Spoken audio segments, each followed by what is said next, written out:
7. गुगू का जंगल। गिलिकिन देश के मध्य पश्चिमी भाग में पेड़ों का एक बड़ा जाल है जिसे गुगू वन कहा जाता है। ये पूरे ओस का सबसे बड़ा जंगल है और हर दिशा में मीलों मील तक फैला हुआ है, उत्तर, दक्षिण, पूर्व और पश्चिम। इसके साथ ही पूर्वी दिशा में ऊबड़ खाबड़ पहाड़ों की एक श्रृंखला है जो झाड़ियों और छोटे छोटे मुड़े हुए पेड़ों से ढकी हुई है। आप इस जगह को ओस की भूमि के मानचित्र को देखकर पा सकते हैं। गुगू वन ओस में रहने वाले अधिकांश जंगली जानवरों का घर है। इन्हें उनके हरे भरे ठिकानों में शायद ही कभी परेशान किया जाता है क्योंकि ओस लोगों को वहां जाने का कोई कारण नहीं है, सिवाय दुर्लभ अवसरों के, और जंगल के अधिकांश हिस्सों को कभी भी किसी की आंखों ने नहीं देखा है, सिवाय उन जानवरों की आंखों के जो वहां अपना घर बनाते हैं। सबसे बड़े जानवर महान जंगल में रहते हैं, जबकि छोटे जानवर ज्यादातर पूर्व में पहाड़ की झाड़ियों में रहते हैं। अब आपको पता होना चाहिए कि जंगलों में साथ ही हर जगह पर कानून होते हैं, और ये कानून जानवरों द्वारा खुद बनाए जाते हैं और उन्हें लड़ने और एक दूसरे को टुकड़े टुकड़े करने से रोकने के लिए आवश्यक हैं। गुगू वन में एक राजा है, एक विशाल पीला तेंदुआ जिसे गुगू कहा जाता है, जिसके नाम पर जंगल का नाम रखा गया है। और इस राजा के पास कानून रखने और व्यवस्था बनाए रखने में सलाह देने के लिए 3 अन्य जानवर हैं, ब्लू द बियर, लू द यूनिकॉर्न और रंगो द ग्रेप, जिन्हें राजा के सलाहकार के रूप में जाना जाता है। ये सभी भयंकर और क्रूर जानवर हैं और अपने उच्च पदों पर इसलिए हैं क्योंकि वे अपने साथियों की तुलना में अधिक बुद्धिमान और अधिक भयभीत हैं। जब से ओज एक परीलोक बना है, तब से उस भूमि में कोई भी पुरुष, महिला या बच्चा कभी नहीं मरता है और न ही कोई कभी बीमार होता है। इसी तरह जंगल के जानवर कभी नहीं मरते हैं, इसलिए लंबे साल उनकी चालाकी और बुद्धिमत्ता के साथ साथ उनके आकार और ताकत में भी इजाफा करते हैं।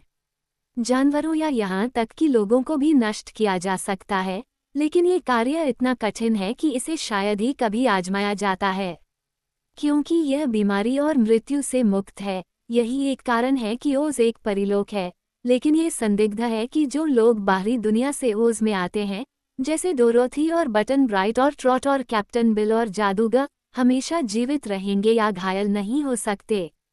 यहाँ तक कि ओज़मा को भी इस बारे में यकीन नहीं है, और इसलिए ओज़मा के दूसरे देशों से आने वाले मेहमानों को हमेशा किसी भी खतरे से सावधानीपूर्वक बचाया जाता है ताकि वे सुरक्षित रहें।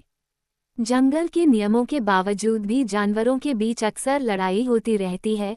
उनमें से कुछ की आंख या कान कट गए हैं या फिर पैर भी कट गया है।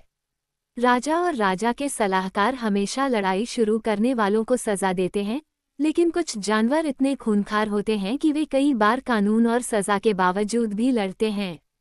गुगू के इस विशाल जंगली जंगल के ऊपर एक सुबह 2 चील उड़ी और जंगल के मध्य में एक ऊंचे पेड़ की शाखा पर बैठ गईं।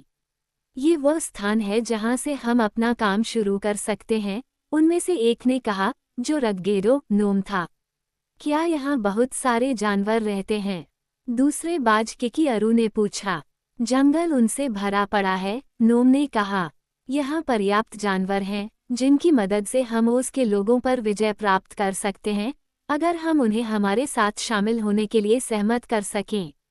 ऐसा करने के लिए हमें उनके बीच जाना होगा और उन्हें अपनी योजनाएं बतानी होंगी, इसलिए अब हमें ये तय करना होगा कि जंगल में रहते हुए हमें कौन सी आकृतियां धारण करनी चाहिए। मुझे लगता है हमें जानवरों का रूप लेना चाहिए, किकी ने कहा। बेशक, लेकिन इसके लिए कुछ सोचना होगा। यहाँ सभी प्रकार के जानवर रहते हैं और पीला तेंदुआ राजा है। अगर हम तेंदुए बन गए तो राजा हमसे ईर्ष्या करेगा। अगर हम किसी अन्य जानवर का रूप ले लेंगे तो हमें उचित सम्मान नहीं मिलेगा। मुझे आश्चर्य है कि क्या जानवर हम पर हमला करेंगे, किकी ने पूछा। मैं एक नोम हूँ और अमर हूँ, इसलिए मुझे कोई नुकसान नहीं पहुँचा सकता, रुगगेडो ने उत्तर दिया। किकी ने कहा, मैं ऑस्ट्रेलिया की धरती पर पैदा हुई हूँ, इसलिए मुझे कोई नुकसान नहीं पहुँचा सकता। लेकिन अपनी योजनाओं को पूरा करने के लिए हमें जंगल के सभी जानवरों का पक्ष जीतना होगा। तो फिर हम क्या करें, किकी ने पूछा। चलो हम कई जानवरों की आकृतियां मिला दें ताकि हम उनमें से किसी की तरह न दिखें, चालाक बूढ़े नोम ने सुझाव दिया। चलो हम शेरों के सिर, बंदरों के शरीर, चील के पंख और जंगली गधों की पूंछ बनाएं, जिनके सिरे पर बालों के गुच्छों की जगह सोने की घुंडियां हों। क्या यह एक विचित्र संयोजन नहीं बनेगा? किकी ने पूछा। जितना विचित्र होगा उतना अच्छा होगा, रगगेडो ने घोषणा की। ठीक है, किकी ने कहा। तुम यहीं रहो और मैं उड़कर दूसरे पेड़ पर चली जाऊंगी और हम दोनों का रूप बदल दूंगी और फिर हम अपने पेड़ों से उतरकर जंगल में मिलेंगे। नहीं, नूम ने कहा, हमें अलग नहीं होना चाहिए। जब तक हम साथ हैं, आपको हमें बदलना होगा। मैं ऐसा नहीं करूंगी, किकी ने दृढ़ता से कहा। तुम मेरा रहस्य जानने की कोशिश कर रहे हो और मैं तुम्हें ऐसा नहीं करने दूंगी। दूसरे बाज की आंखें गुस्से से चमक उठी, लेकिन रगगेडो ने जिद करने की हिम्मत नहीं की। अगर उसने इस लड़के को नाराज किया तो उसे हमेशा बाज ही रहना पड़ेगा और वह ऐसा नहीं चाहेगा। उसे उम्मीद थी कि किसी दिन वह जादुई परिवर्तनों का गुप्त शब्द सीख सकेगा, लेकिन अभी उसे किकी को अपनी मर्जी से चलने देना होगा। ठीक है, उसने कर्कश स्वर में कहा, जैसा आप चाहें वैसा करें। इसलिए किकी एक पेड़ पर उड़ गया जो काफी दूर था ताकि रगगेडो उसकी बात न सुन सके और उसने कहा, मैं चाहता हूं कि रगगेडो, नूम और मेरे सिर शेरों के, शरीर बंदरों के, पंख चील के और पूंछ जंगली गधों की हों, जिनके सिरों पर बालों के गुच्छों के बजाय सोने की गांठें हों, पायर्स्कल।